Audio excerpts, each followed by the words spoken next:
You can support the Reality Check podcast on Patreon, GoFundMe, or by purchasing one of my books. Links down in the show notes below.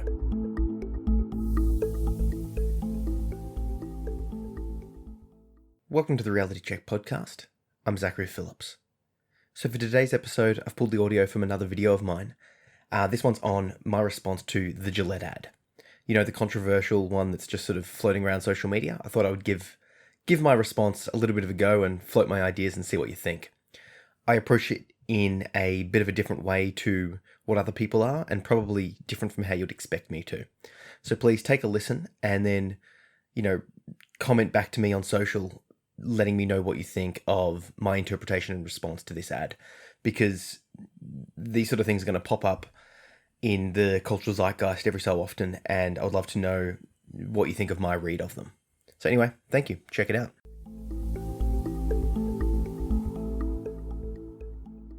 So I wanted to give you my take on the Gillette ad, The Best a Man Can Be. The one that's sort of going around and people are saying it's quite feminist or it's anti-men, and there's a whole bunch of issues and controversies about this. So I figured, given what I do in my past and all that sort of stuff, I should weigh in with my 2 cents. First of all, let's just step back from this whole debate and realize that this is an advert, yeah? As in, the real winner here with all of this controversy, regardless of what side of the fence you fall on, whether you're for it, whether you're against it, right? We're all talking about Gillette, and, I'm aware that I'm contributing to this too, so here you go, have some free advertisement. So, really, you've got to understand that whenever a massive corporation comes out with something like this, they didn't just sort of throw it together and be like, oh, hey, look what we just popped out. This is a massive multi-million-dollar company that chose every single scene and every single word perfectly, right? Throughout there's a bunch of videos that I've seen separately that they've incorporated, which means that they've paid thousands or millions of dollars to those people to get their footage. Like the dad with the kid, he's holding up his little girl and, looking in the mirror, and a bunch of, fights being broken up, and a whole bunch of other little sort of clips.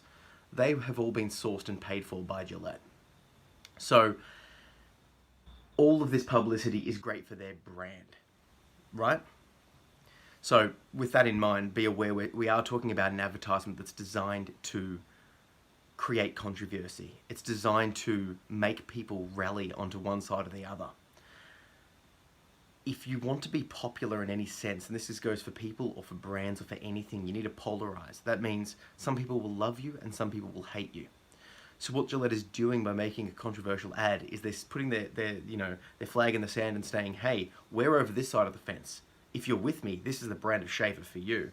If you're not with us, if you think this is too far or whatever, if you find us anti-men or whatever the controversy against this ad is, you're over here, so they won't buy. They don't care. They're now solidifying themselves in the minds of every single person who's leaning towards what this ad is pushing for, i.e. being a fucking good person, for lack of a better expression, right? So, as long as we can sort of step back and be aware of that. So what's my opinion on the ad and on the message? Well, it seems pretty clear that to treat people with respect and sort of, go down the path of, the woke culture path of treating women with respect, treating men with respect, getting rid of the idea of, boys will be boys by fighting and the whole thing, breaking down gender stereotypes, respecting women in the roles of authority, not talking over them, the whole thing. It seems pretty hard to argue against that. I mean, if you're sitting here going, yeah, I think they're pushing it a bit far, what part of the ad exactly do you think is being pushed too far? Like, what part of that ad are you like, oh, draw it back a little bit? There's something that I like to consider often is what side of history are you going to be on? Yeah, so like if, I talk a lot about mental health, and I think in the future, people are going to be a lot more accepting of mental health. Same thing with everything else that has a stigma, sexuality, gender, the whole thing, right? In the future, it's not going to be this massive debate. It's going to be more acceptable. Okay, over time, you can look at things and society in general, all around the world, is getting more progressive. It's getting more accepting of difference, of change, and just accepting people as they are. Yeah? So what side of history do you want to be on? If you look back at pictures of the past, people would protest against, having people of opposite or different races in the one classroom or in the one bus or in the one toilet, right? Then there's, the women's movement and the sexuality. Over time, we have become progressively more accepting, and rules and roles are changing. This is just another step forward in that. I I can see why it is controversial, but I also sort of don't get it. What I think happens in our society, particularly based on social media, is that something like the Gillette ad, that's clearly pushing a narrative, clearly saying, "Hey, we need to do this," and I'm just going to sell some shavers, but they're pushing this narrative.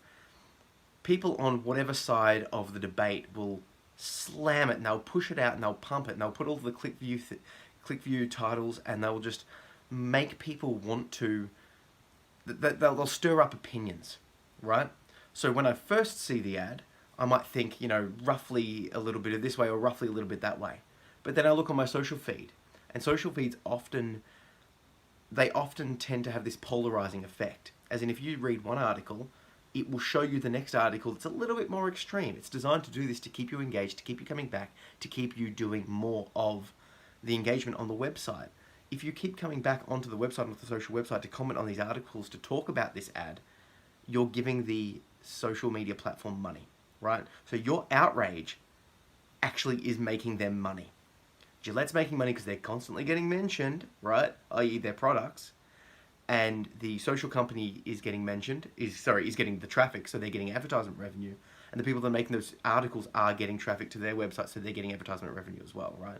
It's all a big money-making scheme.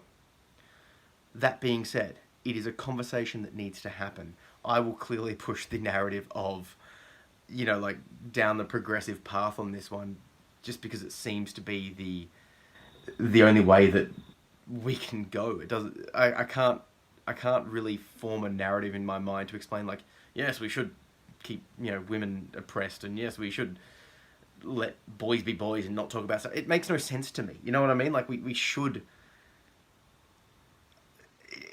What are we arguing about? Like, that we should let people bully each other?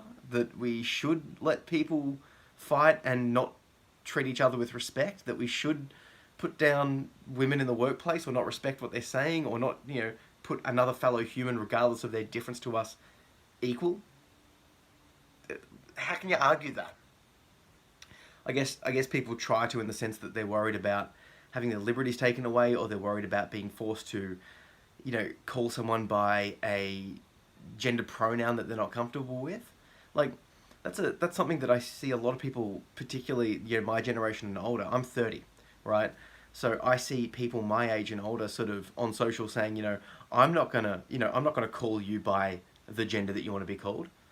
What the fuck does it matter? Like, what does it hurt you to actually do that? Seriously.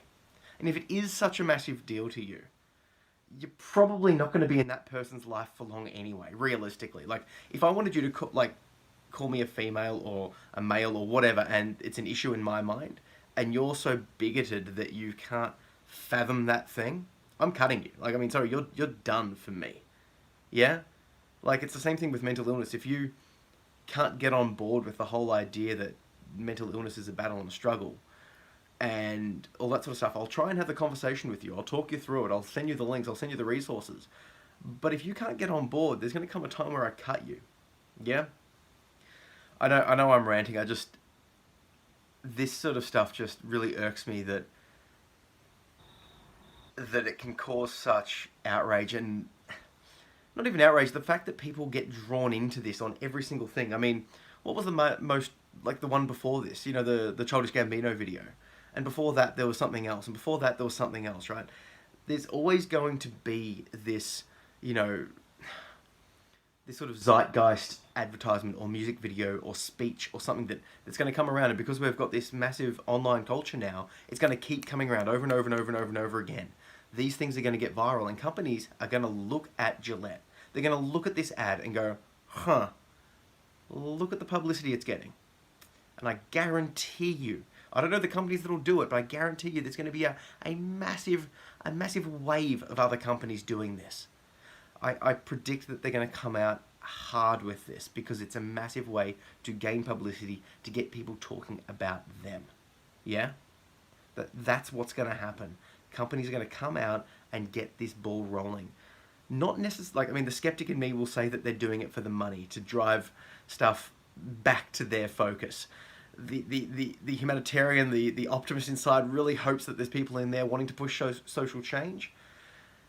But what does the shareholder want? The shareholder wants that money. The shareholder wants that dollars coming in. And if they can get that through social change, they will.